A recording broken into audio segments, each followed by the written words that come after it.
మనం అంటే నిజమే సార్. ఇప్పుడు ఇవన్నీ మనం కళ్ళారా జరిగిన సంఘటనలు. ఎప్పుడైతే ఈ నిర్ణయాలు తీసుకోబట్టి చంద్రబాబు నాయుడు చితుకులు పడిపోయాడు. 2019లో అట్టర్ ఫ్లాప్ అవ్వడం జరిగింది. ఈ తెలుసుకున్నా కూడా వికేంద్రీకరణ అనేది చాలా రాష్ట్రాల్లో అమలు చేస్తున్న విధానం జరుగుతోంది. భవిష్యత్తులో ప్రతి చోట కూడా వికేంద్రీకరణ తప్పనిసరి అన్న భావన వచ్చే పరిస్థితులు కనిపిస్తున్నాయి సార్. ఎందుకంటే అది అది అది తప్పనిసరి జరుగుతుంది. ఈ పరిస్థితుల్లో కూడా ఆయన అహంకారపూరితంగా మీరు అన్నట్లు మళ్ళీ అమరావతి రాజధాని అంటే ఒక్క అంశం సార్. గతసారి అమరావతి రాజధాని అనే ఒకే ఒక్క నినాదాన్ని పట్టుకుని 2014 నుంచి 2019 వరకు ఆయన కంప్లీట్గా ప్రజా సంక్షేమాన్ని పక్కన పెట్టేశాడు.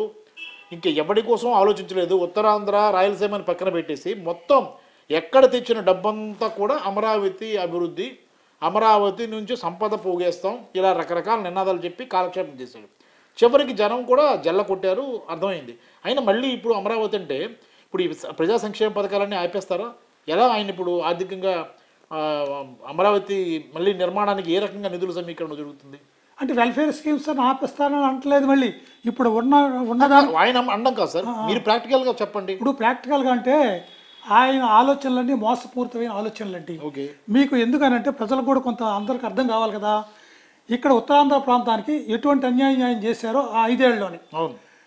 అంటే నదీ జలాల తాలూకా కనెక్టివిటీలో ఆయన వంశధర నాగవాలి అనుసంధానంలో ఆయన మోసం చేశారు. తర్వాత మేజర్ ఇరిగేషన్ ప్రాజెక్ట్స్లో ఆయన అంటే పోలవరం ప్రాజెక్ట్ నుంచి ఎడమ కాలువ విశాఖపట్నం నుంచి శ్రీకాకుళం వెళ్ళాలి, దాన్ని ఆపేసి పట్టిసీమ కట్టుకున్నారు అతను. ఓకే, అలా చేశారు. పరిశ్రమలు ఏవైనా రావడానికి విశాఖపట్నం ఇది ఐఏసి, తర్వాత ఐఎఫ్ఆర్ ఇంటర్నేషనల్ ఫ్లీట్ రివ్యూ, తర్వాత BRICS British, Russia, China, India, South Africa ఈ కాన్ఫరెన్స్ ఇక్కడ పెట్టారు.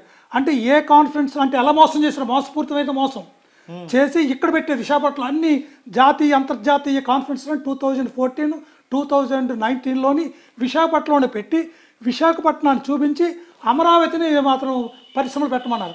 అందుకు ఎవరు పరిశ్రమలు పెట్టారు? ఆ రకమైన మోసం చేశారు పరిశ్రమల విషయంలోనే. అంటే మీరు అన్నట్లు ఏంటంటే విశాఖపట్నాన్ని వాడుకున్నాడు ఆయన. వాడుకున్నాడు. విశాఖపట్నానికి ఒక సమావేశ కేంద్రంగా, లేదంటే అతిథులకు ఇది ఒక పర్యాటక కేంద్రంగా ఉంది, వాళ్ళందరూ చూడడానికి బాగుంటుందని విశాఖపట్నాన్ని వాడుకున్నాడు. అవును.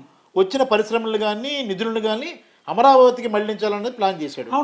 మీరు అలాగన్నారు కాబట్టి నాకు గుర్తొచ్చింది సార్. ఇప్పుడు మనకి యాక్చువల్గా మెట్రో రైలు కూడా బికాస్ ఆఫ్ చంద్రబాబు వల్లే విశాఖపట్నంలో ఈ పాటికే జీపీఆర్ రెడీ అయ్యి సిద్ధం అవ్వాల్సింది సార్ నిర్మాణ పనులు. దాన్ని కూడా అమరావతి మెట్రో రైలు అని అటు తరలించారు. మీరు దానికి అడిగిన దాన్ని చెప్తాను.